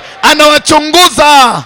Dites amen si vous avez compris. Semeni amina kama unasikia. Alors, Hapo qu'est-ce que je vais parler? pale mimi napenda kusema nini? Ça, c'est l'aigle. Huyu ni tai. Par rapport à nous, Kuhusu sisi qu'est-ce que nous devons faire? tunapaswa kufanya nini? J'ai dit seulement 2 citations, je vais m'arrêter là. Nasoma maandiko 2, nitasimamia hapo. Vous allez encore m'accorder votre temps? Mtanikabidhi wakati wenu. On arrête à quelle heure? À 30, hein? Ok, nous restons avec 5 minutes. Tunabaki na dakika 5. Je lis le prophète. Namsoma nabii Par rapport à nous, église, kuhusu sisi kanisa. écoutez ce que nous devons faire. Msikie kile tunapaswa kufanya, Ou ce que nous devons être. hapana vile tunapaswa kuwa, Ou ce que nous au devons kile être. tunapaswa Ah, kuwa. c'est ça mon Kwani introduction. ndio kiingilisho kyangu, Ma prédication, mahubiri yangu. je voulais que Napenda kwamba chacun de kila vous mmoja wenu connaisse ce qui devrait être ajue kila alipaswa kuwa et ce qui devait être. na kile angeliweza kuwa. Dans pareil à l'aigle qui veut sa couvée. Mahubiri kama tai mwenye kukesha kuhusu juu ya chicha yake. 4 août 60. Tarehe 4 Août mwaka 16 Paragraphe 22. mstari 22. Je lis là-bas. Nasoma pale. Écoutez frère Branham. Msikie ndugu Branham. Il dit ceci. Anasema hivi: Je n'ai pas beaucoup de confiance sina matumaini mingi en l'église ndani ya kanisa d'un pasteur ya mchungaji. qui n'a pas des ambitions Yule mchungaji mwenye ana vifukuzio de s'améliorer au jour le jour, ya kutengamana siku kwa siku, année après année. mwaka kiisha mwaka. Ah, là on parlait de l'aigle. Ni kusema tulikuwa nasema Quittons d'abord l'aigle. Parlons de cette église. Tuseme kuhusu kanisa. Frère Branham dit, Ndugu Branham anasema il n'a pas confiance asitumaini yake en l'église kanisa d'un ya pasteur mchungaji fulani, qui n'a pas des ule ambitions mchungaji mwenye ana vifukuzio de s'améliorer ya kutengamana du jour au jour, siku kwa siku, année après année. mwaka baada ya C'est mwaka. pourquoi moi je félicite le pasteur Na ndio Élisée. kwa maana mimi namtapa mchungaji Il y Elisa. avait une église quelque part là-bas. Kulikuwa kanisa fulani Est-ce que pale. cette église avait cette forme ici? Eti ile kanisa ilikuwa na hii La huko? réponse c'est non. Jibu ni hapana. C'est-à-dire, Ni kusema il a quitté cet état-là. alitoka mwile hali, Il prend un autre état. anabeba ingine hali, Et ça va encore na changer. itabadilika Et ça changera tena, encore na davantage. itabadilika zaidi. Parce que Kwani frère Branham n'a pas confiance ndugu Branham asitumaini yake, en l'église d'un pasteur qui n'a pas des ambitions. asitumaini yake kanisa mchungaji mwenye Et ces ambitions-là, na ile vifukuzio et celle de s'améliorer ni du jour au vifukuzio jour, ya année kutengamana après siku kwa année. siku, mwaka baada ya mwaka. L'église d'un pasteur qui a des ambitions Kanisa mchungaji mwenye iko na doit vifukuzio grandir. inapaswa kukomea, doit s'améliorer, inapaswa kutengamana, doit être propre, inapaswa kuwa safi, doit être au standard de la ville. inapaswa kuwa safi mzuri sana mtauni. Frère, c'est la parole. Ndugu, ni neno, C'est la parole. Moi, je dis amen. ni neno, nami nasema amina. Il dit, Anasema une église kanisa qui est vraiment une église du Dieu vivant yenye iko kabisa kabisa kanisa Mungu aliye hai, n'arrêtera jamais 10 ans.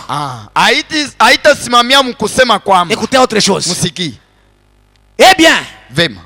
je suis bien arrivé. Nafika sasa, Je pense nawaza tout est en ordre maintenant. vyote hapa ni kawaida, vyote ni sawa. Là, ce n'est pas ça l'église de Dieu. Ile siyo kanisa ya Mungu aliye hai. Elle a l'ambition de persévérer.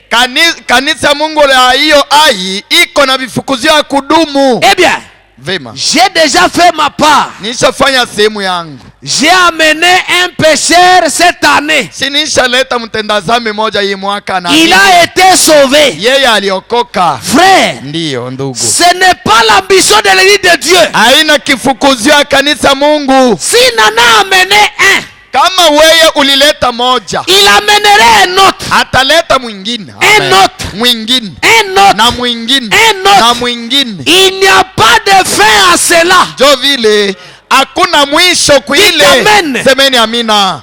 C'est-à-dire, ni kusema kwa dans tes ambitions, frère, mubifukuzio yako ndugu, ne dites pas, vous savez la sœur telle que vous voyez là-bas. Usianze kusema unajua unaonaka ule dada unaonaka pale. C'est moi qui parlais avec elle à la maison. Ce n'est pas le pasteur qui l'avait converti. Nilikuwa naongea naye kuhusu neno ya Mungu. Haina mchungaji alimleta ujumbe kama aliamini. C'est mon fruit. Ni tunda yangu. Kamoya tu. Juste une brebis, une âme tout simplement.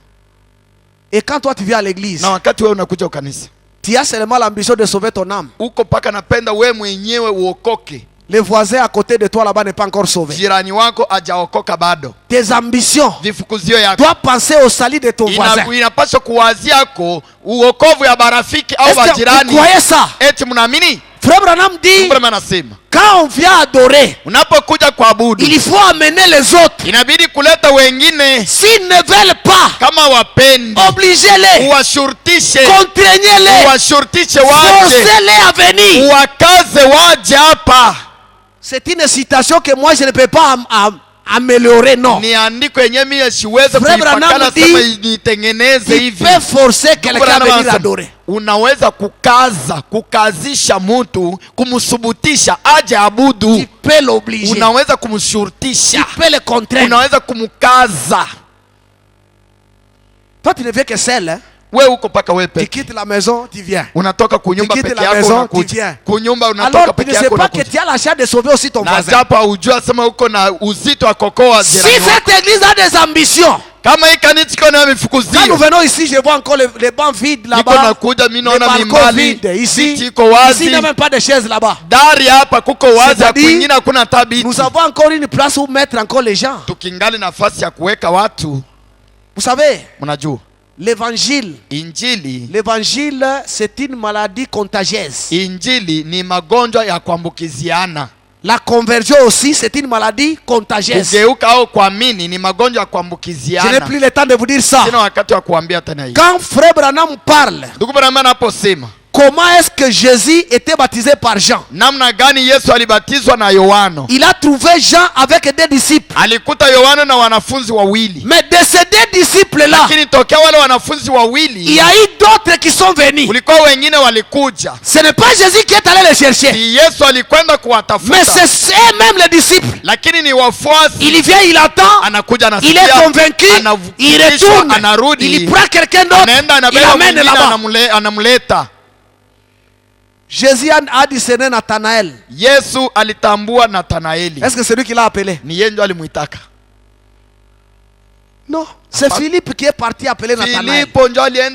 C'est-à-dire, si nous avons des ambitions, nous devons aussi penser à sauver nos voisins, nos frères, nos amis. Il ne faut pas seulement dire j'ai converti celui-ci et ça se limite là-bas. J'ai promis des citations. La dernière alors. Dans le paragraphe 77, pareil à l'aigle qui avait sa couvée prêché le 14 juillet 57. Il dit ceci. Quand j'entends parler d'une église qui n'a aucune ambition de grandir, il y a quelque chose qui cloche dans cette église là. Amen.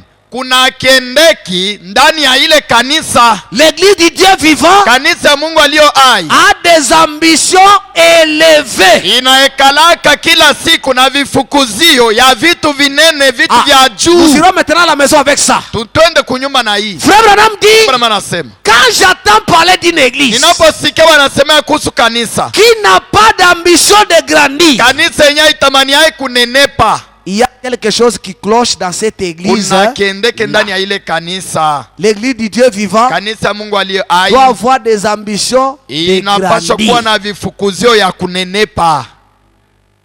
Grandir l'église, c'est avoir le Saint-Esprit? Kunenepesha kanisa ni kuwa na Roho Mtakatifu? Non, il faut avoir des membres. Il faut avoir une grande église. Inabidi kuwa na Il faut kanisa avoir mwenye des washiriki moyens. wa mingi, Il faut namna avoir mingi, beaucoup de choses. kuwa na vitu mingi. Tout ce que nous manquons, Vyote vyetu nakosa. nous devons avoir ça. Tunapaswa kuwa navyo. Et nous devons les avoir, c'est parce que nous avons des ambitions d'avoir cela. Na tunapaswa kuvipata kwani tuko na vifukuzio ya kuvipata. Quand nous allons continuer, Tutakapoendelea, vous verrez que utaona kwamba toute la vie d'une église maisha ya kanisa est fonction de vos ambitions. iko ni kuvifukuzio vyenu, Ce que vous pensez, kile mnawazia, ce que vous confessez kile être, mnakiri ce que kuwa, vous voulez devenir, kile mnapenda c'est ce kuwa, que vous êtes. ndio kile huko. Que Dieu vous bénisse. Bwana awabariki.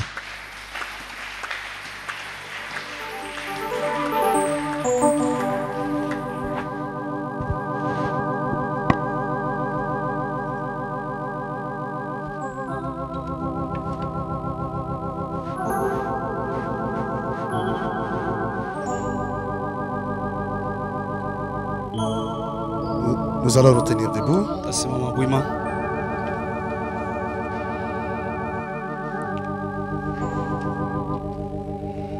Nous allons prier que Dieu nous amène à des ambitions beaucoup plus élevées. Tomba Mungu atufikishe vifukuzio vyenye kunyanguka. De gloire en gloire, il me transforme. Tutembele mwimbo.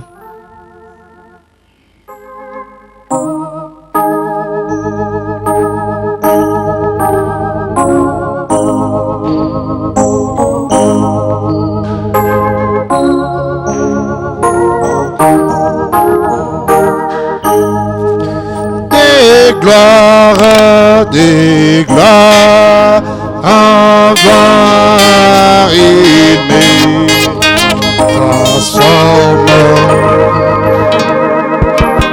Monte un peu de gamme.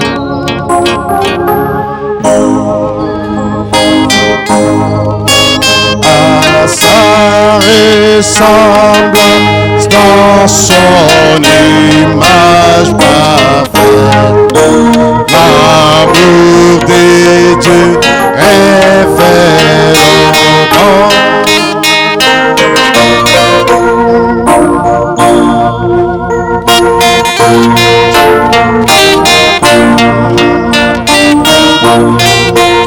il me transforme, il me transforme à sa ressemblance dans son image parfaite. L'amour de Dieu révèle au monde, car il me transforme, il me transforme des choses terrestres aux choses célestes. À sa ressemblance dans son image parfaite, l'amour de Dieu révèle au monde, car il me transforme, il me transforme des choses terrestres aux choses célestes. En sa ressemblance dans son image parfaite, l'amour de Dieu révèle au monde. Des gloires en gloire, il me transforme, il me transforme, il me transforme en sa ressemblance. Nous dire que nous devons chercher à atteindre les hautes ambitions, Seigneur. Notre cœur désire, Père Tout-Puissant, aller plus haut, Père Tout-Puissant, sur tous les plans de la vie. Que nous puissions, Seigneur Jésus, atteindre les sommets. Parce que toi, tu veux que nous soyons la tête et non la queue, Seigneur. C'est pourquoi, divin Rédempteur, augmente la foi, Seigneur Jésus, dans nos vies. Augmente la foi, Seigneur, dans nos cœurs. Pour que nous puissions atteindre, Père Tout-Puissant, ces choses hautes. Branham me dit, si dans la galerie marchande de Dieu, vous voyez quelque chose que vous désirez être à un point élevé, cherchez l'échelle, montez, grimpez et possédez cela, Seigneur. Nous associons notre foi à la foi de William Branham et laisse que Père Tout-Puissant, nous puissions atteindre ces grandes ambitions, Seigneur. Bénis ton serviteur qui nous a parlé. Bénis nous qui t'avons écouté, Seigneur. Et laisse que Père Tout-Puissant, chacun de nous puisse atteindre, Père éternel, ces grandes ambitions dans sa vie. Maintenant que nous sommes, Père Tout-Puissant, au point de t'offrir les offrandes et les dîmes, bénis chacun de nous, Seigneur. Et quand ça sera le temps de retourner dans nos demeures respectives, protège chacun de nous. Et s'il y a un jeudi, que nous venions à ces lieux pour t'entendre encore, Seigneur. Reçois l'honneur, reçois la louange, les acclamations, car tu les mérites au siècle des siècles. Dans les noms précieux de notre Seigneur et Sauveur Jésus-Christ, nous t'avons ainsi prié. Amen.